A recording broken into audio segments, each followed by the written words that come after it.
Cette semaine, j'aimerais vous raconter l'histoire de Yehuda Wallis qui a été déporté dans le camp de concentration de Dachau pendant la Seconde Guerre mondiale. Un jour, quand il se trouve dans le camp, il voit un juif affaibli, inapte au travail épouvantable imposé par les nazis, qui se fait traîner les pieds par des gardiens. Ils prennent la direction d'un des endroits du camp d'où les prisonniers ne reviennent jamais. Et brusquement, ce pauvre homme qui va vers une mort certaine jette un petit paquet dans la direction de Yehuda. Yehuda le récupère rapidement, il l'ouvre en pensant y trouver un morceau de pain et à la place du pain, c'est une paire de téphilines qu'il découvre.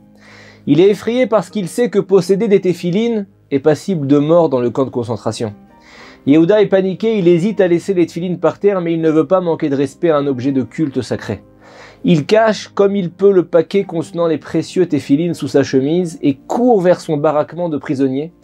Et discrètement, il en profite pour accomplir le commandement de mettre les téphilines, les phylactères.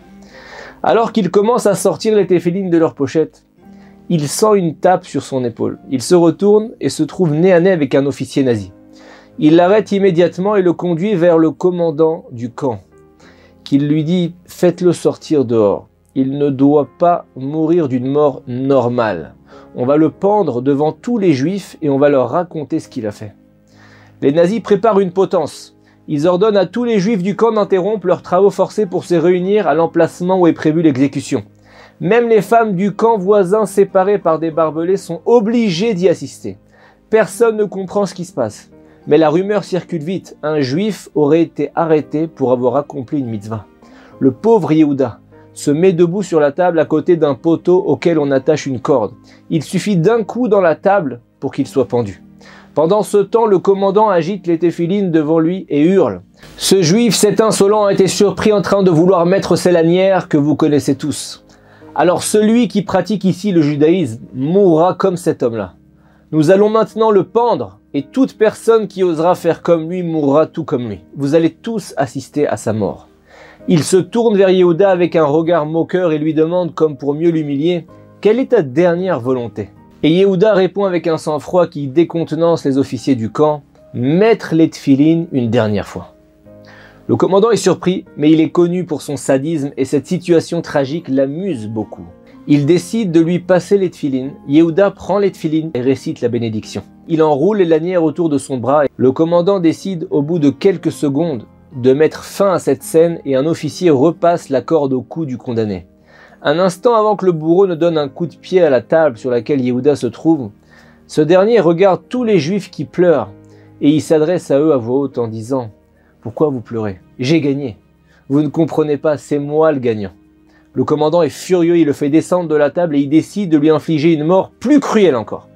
On met Yehuda à genoux et on lui place 2 pierres sous les bras. Un sous le bras droit et un second sous le bras gauche. Le commandant lui explique « Je vais te donner 25 coups avec un air de bœuf. » C'est une matraque. Si tu fais tomber l'une des pierres pendant le châtiment, je te tire une balle dans la tête. Mais si tu résistes aux 25 coups et que les pierres ne glissent pas de sous tes bras, je te laisse en vie. Bon, j'y crois pas une seconde. Je peux te dire qu'aucun homme n'est capable de résister à ces coups qui brisent tous les os en 4 ou 5 coups. C'est fini. Mon conseil, c'est que dès le premier coup, tu laisses tomber une pierre, je t'envoie une balle dans la tête et on en finit rapidement. Yehuda lui répond « Je te laisserai pas ce plaisir ». Le condamné est placé sur un Prugelblock. C'est un banc de torture présent dans tous les camps nazis. Le nazi inflige le premier coup à Yehuda qui hurle de douleur. Le second, le troisième. Yehuda souffre le martyre mais il ne bouge pas les bras. On arrive au 10e coup, la souffrance est de plus en plus vive. Et au 24e coup, Yehuda sent que son cœur va lâcher. Au 25e coup de bâton, Yehuda perd connaissance, s'écroule, apparemment sans vie. Les pierres sont toujours sous ses bras. Le nazi comprend qu'il est mort et demande à un juif de prendre son cadavre pour l'acheminer vers une pile de cadavres à côté des fours crématoires. Chaque soir, les cadavres sont brûlés dans les fours crématoires. Le juif remarque que Yehuda est toujours en vie. Il le laisse à côté des corps sans vie avec un chiffon sur les yeux pour que personne ne remarque qu'il est bien vivant. Quand il reprend pleinement conscience, Yehuda se glisse au sol vers la première baraque la plus proche qui est montée sur des pilotis surélevés. Il se glisse en dessous jusqu'à retrouver les forces d'en sortir. Pendant de longues semaines, Yehuda parvient à se cacher, à survivre grâce à l'aide des prisonniers juifs du camp, Et 2 mois après le sauvetage de Yehuda, le camp est libéré par l'armée américaine. Yehuda est sur le point de quitter le camp. À ce moment-là, une jeune femme de 17 ans l'arrête et lui dit « C'est toi qui portais les tefilines, je me souviens de toi. Écoute, j'ai 17 ans, je suis arrivé dans ce camp avec ma famille, maintenant les portes s'ouvrent, mais j'ai perdu tout le monde. Je ne veux pas rester seul, est-ce que tu veux m'épouser ?»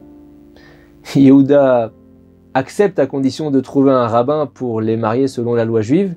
Il cherche et découvre l'illustre rabbi Koutiel de Sanz, l'Admour de Klausenburg, un grand rabbi, qui se trouvait dans le même camp. Il a perdu lui-même son épouse et 11 enfants pendant la Shoah et est le seul survivant de toute sa famille. L'Admour de Klausenburg avait promis que si Hachem le faisait sortir vivant des camps, il monterait en Israël pour construire un hôpital et promis aussi de créer un quartier dédié à son mouvement chassidique pour le faire renaître de ses cendres. Il a survécu à la Shoah, il est arrivé à Natania et a fait construire l'hôpital de Laniado, que vous connaissez tous certainement, tout ça selon les règles de la loi juive, et a fondé également le quartier de Kiryat Sanz.